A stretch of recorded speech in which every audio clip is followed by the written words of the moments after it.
ready for a deep dive. Today we're traveling back to ancient China, the Warring States period, to be exact. It was a time of chaos, kind of like our own, and right in the thick of it was a philosopher named Mencius who had some, well, surprisingly relevant ideas about how to make the world a better place. It really makes you think, doesn't it?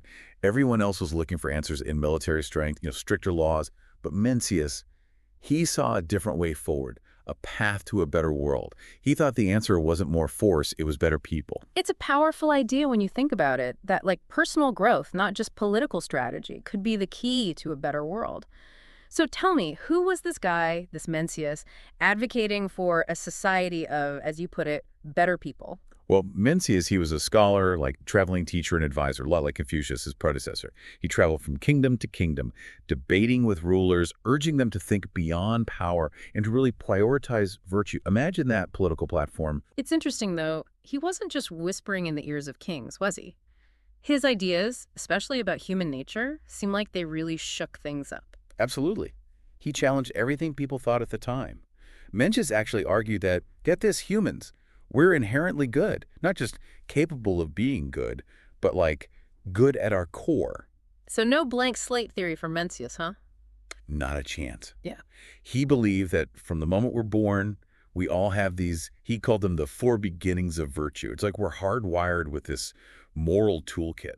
Think about it. You witness a robbery. Instantly, you feel this surge of, well, Mencius could call it ren or compassion. You connect with the victim's fear. Yeah, you feel it in your gut, that urge to help. Exactly. And then that's your sense of righteousness kicks in. You're angry at the injustice of it all. But it's laity, our sense of courtesy and respect for social harmony, that might stop you from like jumping into a dangerous situation without thinking. So it's like this balance. It's not just about being nice. It's about understanding the right way to act, the most appropriate response. 100%. And lastly, we have Z. That's our inborn ability for moral reasoning. Our internal compass, basically, guiding us to do what's ethical. Okay, so we're born with these four beginnings, this incredible moral toolkit. But I'm guessing Mencius wouldn't want us to just, like, coast on good intentions, right? There's more to it than that. You're right. There's definitely more to it. Mencius, he really emphasized this idea of self-cultivation. We have these seeds of virtue, but we have to nurture them.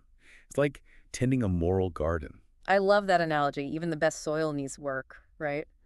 So what did Mencius see as the weeds, the things that can really mess with our moral development? Well, he was really wary of surrounding ourselves with negativity. Remember, he thought our environment plays a huge role in shaping who we become. But Mencius, he also had some strong opinions about, well, those in charge.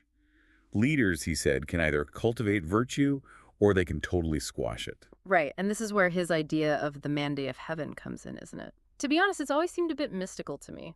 It's a really compelling idea, though, when you think about it. Basically, imagine a cosmic agreement, right? Rulers, they're given this power, this authority, but there's a catch. They have a duty to govern with justice, to serve all people. And if they don't, well, Mencius argued that people, they have a right to rebel to replace them. Wow. So no divine right of kings for Mencius. It was radical then, and, it's still a pretty radical notion even today. It makes you wonder what he'd think about, well, our modern political world. It's an interesting question, isn't it? My guess is he'd be calling for leaders who actually inspire us to be better, leaders who prioritize wisdom and compassion, not just ambition and power. But beyond even the world of politics, Mencius, he was a huge believer in the power of education. And not the kind of education where you're just memorizing facts and figures. He had something much bigger in mind, right? Right. For Mencius, education wasn't about creating a bunch of skilled workers. It was about nurturing those four beginnings of virtue. It was about teaching people to have empathy for others, to understand justice, and to really fine-tune their moral compass. Yeah, that's a curriculum I think a lot of us wish we had. But it still kind of begs the question, how do we learn to be better? Did Mencius ever offer any, practical tips? Didn't he like to use stories to kind of get his point across, like that one about the child about to fall into a well? Oh, yeah, that's a good one. You see child about to fall into a well, and in that moment, right? Mencius, he believed that very few people would, stop and think about it, weigh the risks or whatever. We just act instinctively. We'd feel that pull to help, to jump into action. Exactly. We'd feel that ren, that compassion taking over. And for Mencius, that instinct, it just proves that at our core, we're wired for good. It's not Hmm. something we learn, it's something we tap into. Okay, yeah, that really makes sense. But then how do you explain, I mean, if we're all capable of this good, why is there so much bad in the world? What would Mencius say, to those of us trying to cultivate our own, like, inner sage with everything going on?